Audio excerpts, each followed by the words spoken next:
Hello YouTube, Baldman building an airplane here. Welcome back. This is the second part of the Chapter 26 redo.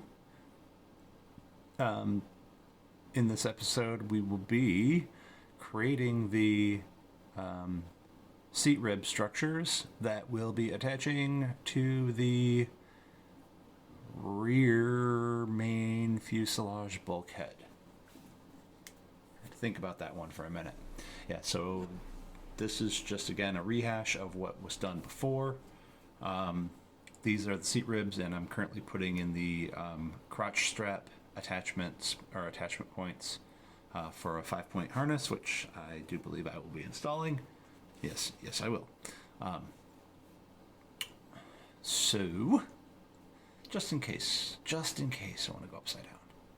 Not that it'll be sustained, but still. Yeah, those were the two ribs on either side that get the crotch strap, and then these are, like, I believe, yeah, these are the outside ribs, and they get fluted a ton to fit against the outer skin there. And so what I did was I still held on to my laser cut parts, as you can see by the one that's primed there.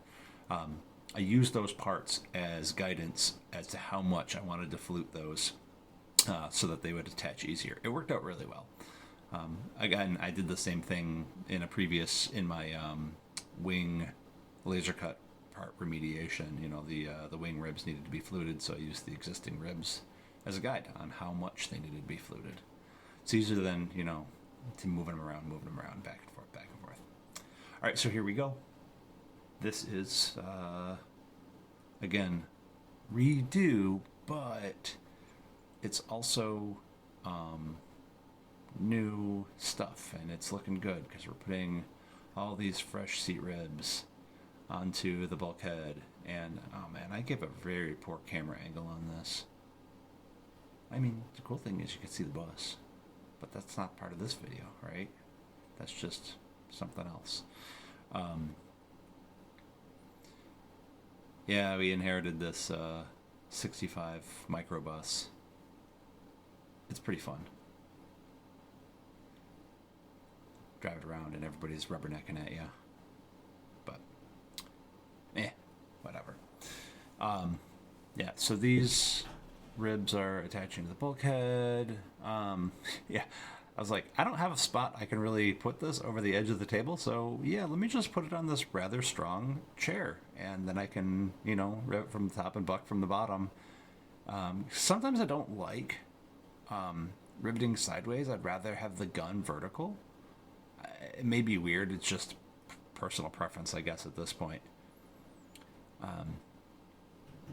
But I think it's just that I feel like I have better control over the bar when gravity is pulling against it, right? Because it's a tungsten bar that weighs like a pound. I don't know if it's a pound, but it's freaking heavy. And when gravity is pulling it, I don't know what you'd want to call that. Like, if the part is like the bulkhead is on the table right now, and I have to hold the bucking bar against there, gravity wants to pull it along the rivet instead of just away from the rivet, as if it were, pointing downward. It's just easier to keep the bar on the tail of the rivet when you do it, when you have less less forces acting against you. Or rather, forces acting against you in only one direction instead of two directions. All right, and then this is the rear bulkhead attach. Not the rear bulkhead. I don't know what you want to call that part. I don't have the plans open, and I should. But yeah, this is the furthest back bulkhead before the baggage ribs, and this is what carries the load of the rear spar of the wing into the fuselage. Again, that was another laser cut part. I think we put that back together in Chapter 25, Part 2. I can't remember. Anyway, that's it for this one. I think in the next one, we're going to start working on attaching the baggage ribs to this and then possibly getting it all back onto the skin. So we'll see you then.